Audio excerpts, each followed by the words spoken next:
Our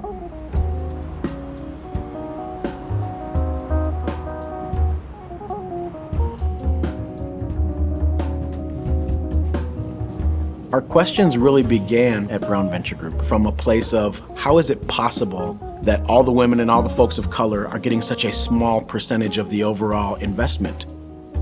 How is that even possible? Good morning.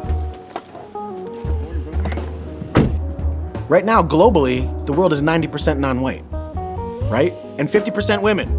I mean, let's just let that thought resonate for just a moment.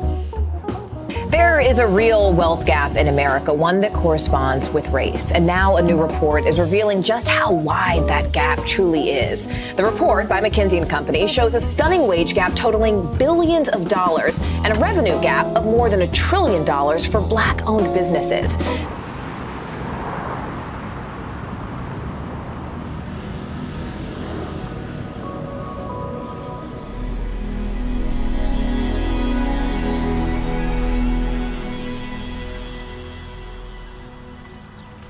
My definition of justice is replacing human suffering with human flourishing in Jesus' name.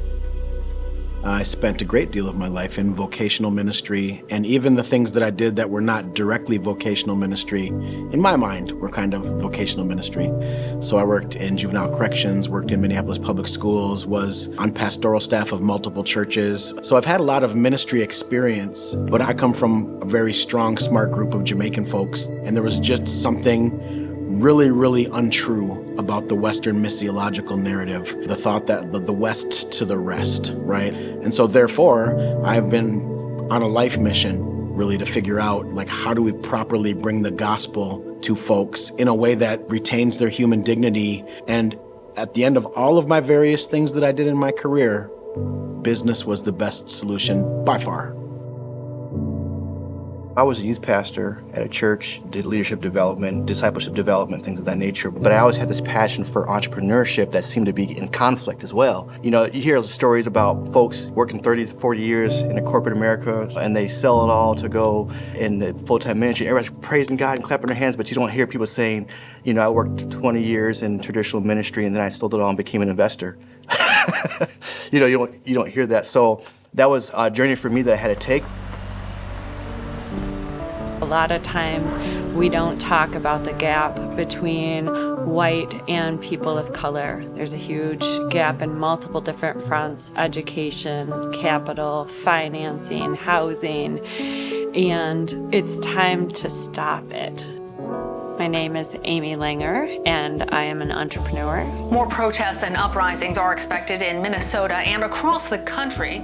With the murder of George Floyd, I think there's an awakening that is happening or starting to happen. And I think Minnesota is a place that the rest of the world is looking to see what's happening here and what are we going to do. And that's why I'm actually super excited about the work that they're doing, because I feel like this can be a start and be a model for a lot of us to make a difference that's needed. Amy Langer is one of our investors. She is very remarkable. She's not only remarkable as a human, she's a remarkable leader. She has built a company that is over $100 million company. She has a really strong brand and reputation, both in our metro area and nationally. She's just a really unique woman, and we have the deepest respect for her.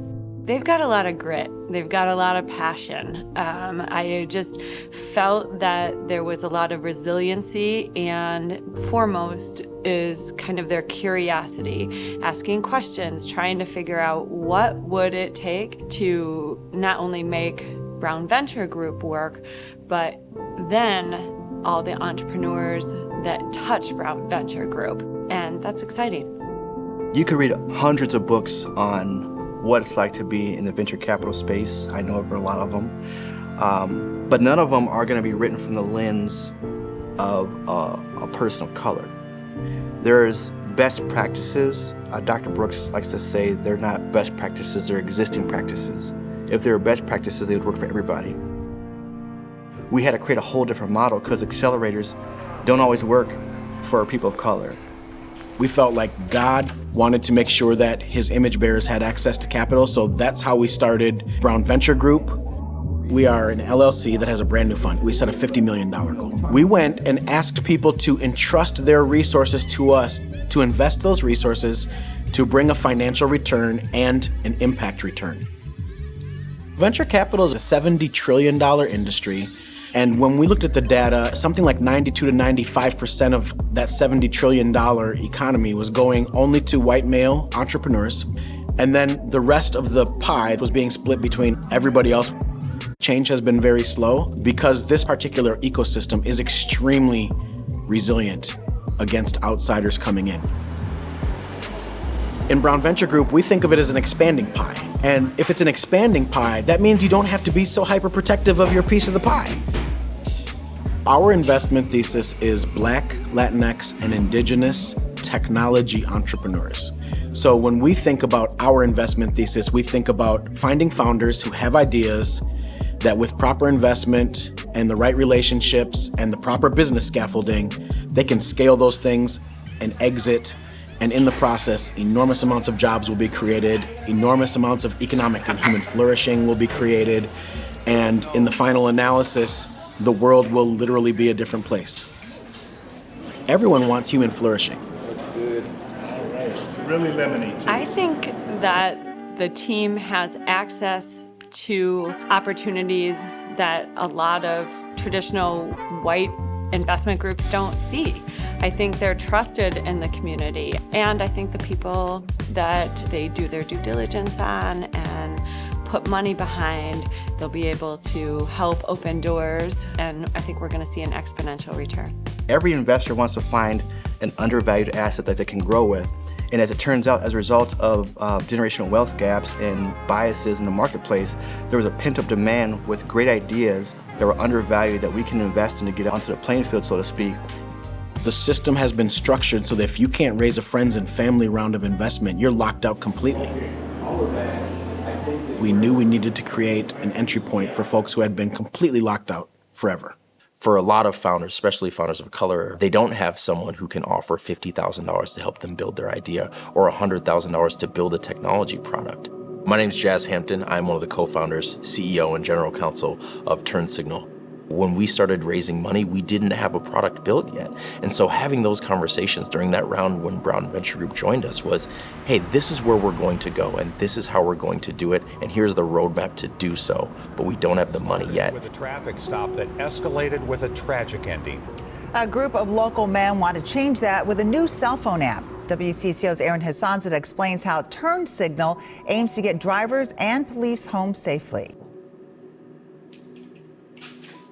TurnSignal is an app that you can have on your phone, and when you're pulled over or in an accident, you either use voice activation and press one button, and it instantly starts recording with that front-facing camera of your phone, and video conferences a lawyer to be in the car with you 24/7, 365. And our mission is simple and it's three-pronged. It's to protect drivers' rights, to de-escalate these roadside interactions, and third, and most importantly, is to ensure both drivers and law enforcement return home safe at the end of every day. We were born out of the tragedies here in Minnesota of Philando Castile, Dante Wright, George Floyd, and we know the disproportionate effect that police stops can have on communities of color. Folks of color need capital. Jazz is a really, really great entrepreneur. The company that he founded, called TurnSignal, it's going to save a lot of lives. There are not easy answers to solve deep, historic, intergenerational poverty in communities. Nonetheless, we must lean in. If in fact we are who we say we are as people of faith, or even if you're just a person of goodwill, you have to lean in. We imagine a future state of the world that's radically different from what exists today, where human flourishing in communities of color is the norm, not the exception. We imagine African American folks who have enormous amounts of wealth and African American communities that are really healthy and vibrant and where flourishing is unavoidable. So if you want to be on God's side, you have to be on the side of human flourishing, and you have to be on the side of human flourishing for all of humanity.